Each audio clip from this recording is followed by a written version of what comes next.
আসসালামু আলাইকুম বন্ধুরা। আজকে দ্রুত কথা বলার মতো সিচুয়েশন নাই। কি যে একটা সমস্যায় পড়ছি, কিভাবে যে বলি। আচ্ছা, এই আক্কেল দাঁত কত বছর পর্যন্ত ওঠে আমাকে কেউ একটু জানাবা? 40 বছর পার করেছি 3 বছর আগে। এই বুড়া বয়সে যখন দাঁত পড়ার টাইম, মানে এখন আমার দাঁত পড়ে যাবে আর কি, ওই সময় যদি আক্কেল দাঁত ওঠে, মানে এই দুঃখ কি রাখার জায়গা আছে? মানে আমি প্রথমে বলি, কে রে, আমার মাড়ি ব্যথা করে কেন, মাড়ি ব্যথা করে কেন? পরে দেখি আক্কেল দাঁত উঠতেছে। এটা হচ্ছে 32 নম্বর দাঁত।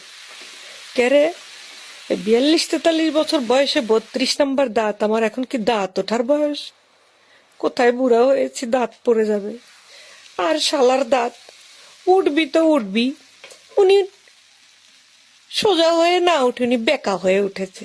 যেদিকে দাঁতের মাথা থাকার কথা সেই দিকে দাঁতের